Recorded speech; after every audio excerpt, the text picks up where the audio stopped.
Hello दोस्तों, welcome to this video. आज की इस वीडियो में हम क्लास 10th का chapter the sermon at the Banaras देखने जा रहे हैं, जिसकी ऑथर बेटी रेनशॉ हैं।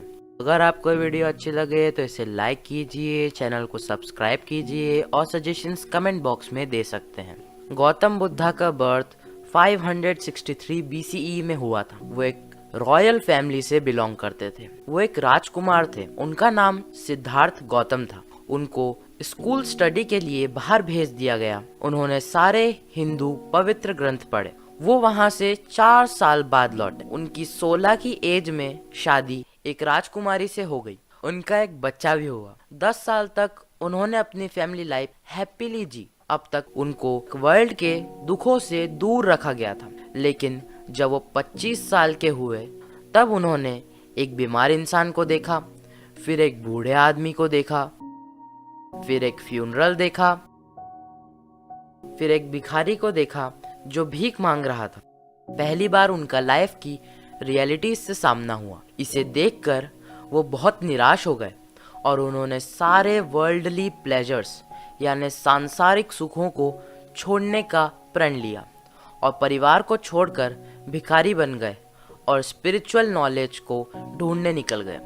वो 7 साल तक भटकते रहे। वो आखिर में एक पीपल के पेड़ के नीचे ध्यान करने बैठ गए। उन्होंने प्रण लिया कि अब वो ज्ञान प्राप्त हो जाने तक यहाँ से हिलेंगे भी नहीं। 7 दिन बाद उन्हें ज्ञान की प्राप्ति हो गई। उन्होंने उस पेड़ को बोधि ट्री का नाम दिया और उसके बाद वो लोगों में ज्ञान बांटने और सच का प्रचार करने लगे। उन्होंने अपना पहला स्पिरिचुअल टॉक बनारस में दिया था।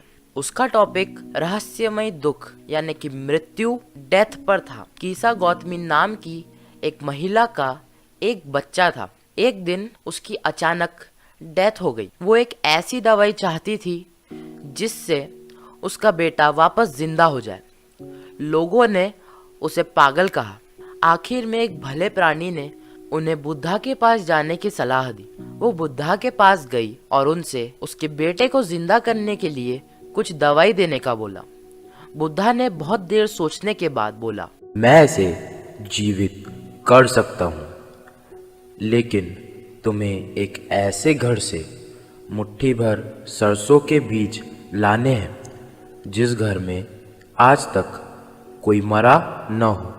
कीसा सरसों के बीज लेने के लिए सबके घर गई, लेकिन उसे ऐसा एक भी घर नहीं मिला जहाँ कोई मरा ना हो। शाम तक उसने महसूस किया कि death is the ultimate truth. वह बुद्धा के पास लौट आई और बुद्धा ने कीसा से कहा कि हमारा जीवन छोटा और दर्द से भरा है। जो जन्म लेता है उसका मरना निश्चित है। कोई किसी की जान नहीं बचा सकता। ना रोने से कोई वापस आता है। जो लोग समझदार होते हैं वो आगे बढ़ जाते हैं। वो ज्यादा दुख नहीं मनाते हैं। एक बार रो के मन को शांत कर लेना चाहिए। ज्यादा दुख मनाने से हमें ही नुकसान पहुंचता है। जो खुद के दुखों पे नियंत्रण कर लेता है उसे ही शांति मिलती है।